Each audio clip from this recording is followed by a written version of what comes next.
So I wanted to share one of my favorite little tricks in After Effects, and that's creative use of adjustment layers. Um, Everybody knows and loves adjustment layers, I'm sure. They allow you to apply an effect to the layer stack below, um, but they can also be blended. If you change the blend mode, they can be blended back in to that same layer stack. And essentially, it's almost like creating a pre-comp of everything that's below the adjustment layer, and then duplicating it, applying an effect to the top duplicate, and changing its blend mode so that it blends back in with itself. But you don't have to do all that. You can just use an adjustment layer. So one of my favorite examples of doing this, if we add a tint to the adjustment layer, and I'm going to add a levels effect to the adjustment layer. And one of the main reasons I'm applying the levels effect is so that I can adjust it later, but also because I love working in linear working space. And when doing that, a lot of the blend modes operate differently, which I can explain a bit more after I switch over. So the tint effect is having a very obvious result. It's tinting everything. But if we switch the blend mode to, say, hard light, boom, instant bleach bypass look. Now, because we're using a linearized working space, it's darkening everything a bit too much, and we can we can fix that by just setting the gamma on this level to 2.2, and that should just about equalize things. So now what we see with this quote-unquote bleach bypass look is that bright things are getting brighter, dark things are getting darker, and everything's getting a sort of a desaturated wash on it. So there's my bleach bypass adjustment layer, which is a fun thing to do. You can adjust these, but it can get out of hand pretty quickly. But maybe in this case, because we're not quite clipped at white, we could adjust that and then adjust our gamma a little bit, get it to a place we like. So that's one example of an effect that's very easy to do. I should also, there's a tritone effect. You can use the tritone instead of the tint, and obviously that'll give you this warm, or in this case it's warm. It'll allow you to, if I set this to 0 saturation, it should have the same exact effect as the tint, but you can optionally say I want to make this the midtones. I want the midtones to be kind of blue because it's a dark overcast day, right? And another thing I like about this technique is you can, of course, blend with original is available here. You can mess with the levels. You can adjust the opacity of the adjustment layer to kind of go back toward the original.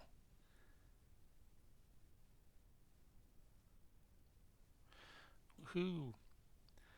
All right, so another effect that I'll commonly use this for is, and I often do this I start in normal just to get a sense of what effect it's going to have, so I can kind of see what I've done here. So I'm going to set this to 0.6. Set this to 1.6 because I don't want to scale the values. I just want to kind of clip everything below 0.6, right? And then I'll apply a blur.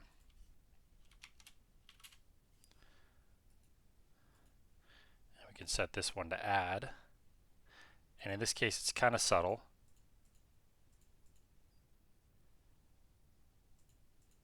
We can we can go a little crazy with it. That's a bit too much, obviously. But this is a way to create a sort of a full screen dreamy glow look. And actually, one thing I really like doing on some of these is I just apply a blur. And even in the normal mode,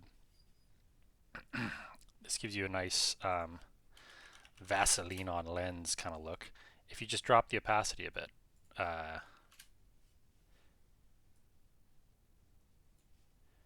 things just kind of diffuse out a little bit.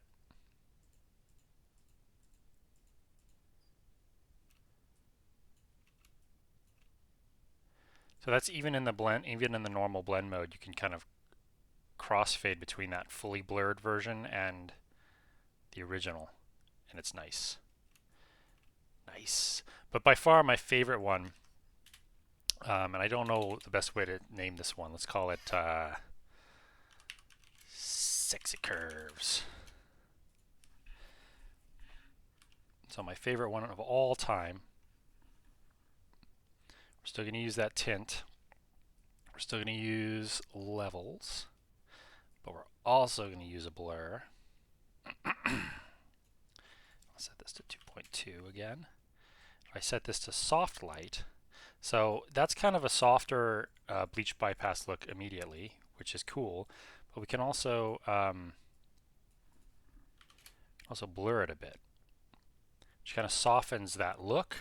And what it does instead is it applies this sort of classic kind of S curve, but in a way that is soft and not super.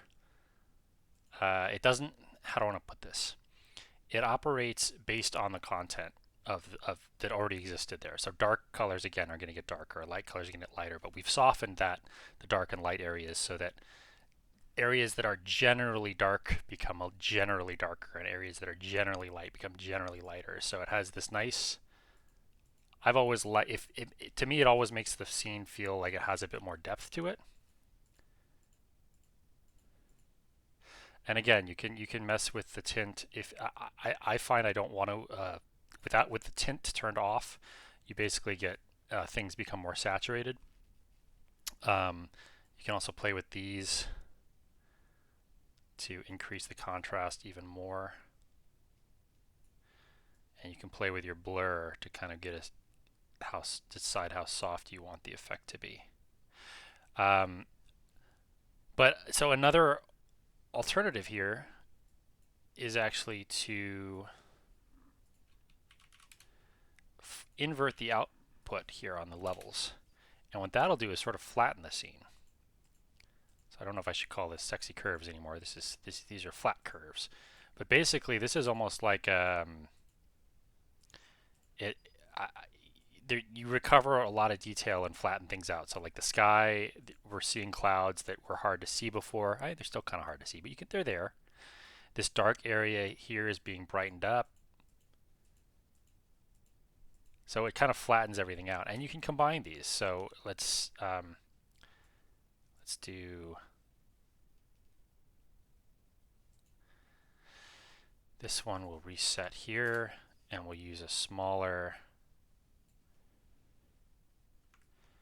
radius on this. Kind of boost the contrast, and then you could apply that inverted one with more blur. So we're increasing increasing but in a bit more of a localized way with a smaller blur, and then we're flattening it out with a larger blur, and the end result is just a sort of a different kind of look, different take on it. But these are just some ideas, ways you can. Let's turn everything on. Oh, it's too much. It's too good. And of course the order here matters as well. So put that bleach bypass at the top. And I didn't like the add glow very much, so I'm going to turn that off. And now it's my dreamy, cold beach day. One last thing I'll mention is if you pre-compose these adjustment layers,